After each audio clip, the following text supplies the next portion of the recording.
You may think the first tanks appeared in World War I, but their conceptual origins trace back much earlier to the 15th century Hussite revolt.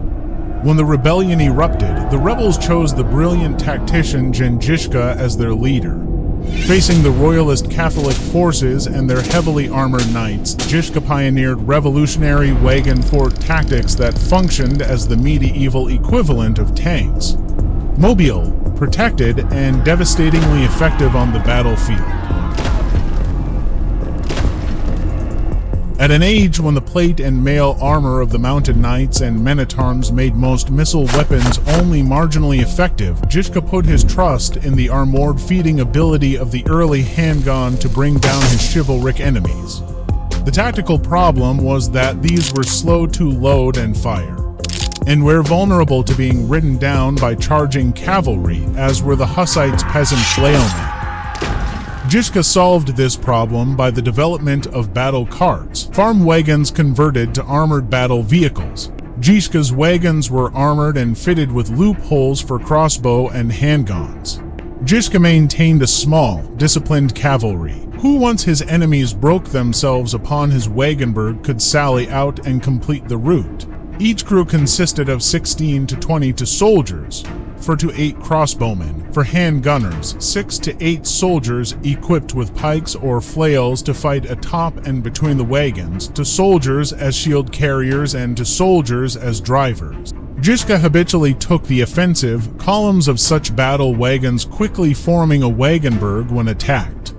To support his battle carts, Žižka developed small cannon on 4-wheeled carts that could be brought up between the wagons, giving artillery support. The Catholic armies that opposed them, whose main strike arm was comprised of knights and their retainers, could find no answer to such tactics except to futilely assault them, with disastrous result. These methods brought victory at Battle of Sutomir in April 1420, at Kutna Hora in 1421. At Nemec Broad, a month later in January 1422, as well as many lesser skirmishes, Žižka successfully defended Prague from the Catholic forces at Vitkov Hill in the summer of 1420. 5 crusades were launched against the Bohemian Hussites, and Žižka and his successors defeated them all. His victories in Bohemia allowed the Hussites to take the offensive outside of Bohemia and in 1421 defeated the Emperor Sigismund in Moravia, the Catholics leaving 12,000 dead on the field. Žižka was an one-eyed commander before the war and lost his other eye and became completely blind in the last of his campaigns. Yet he continued to lead his forces successfully.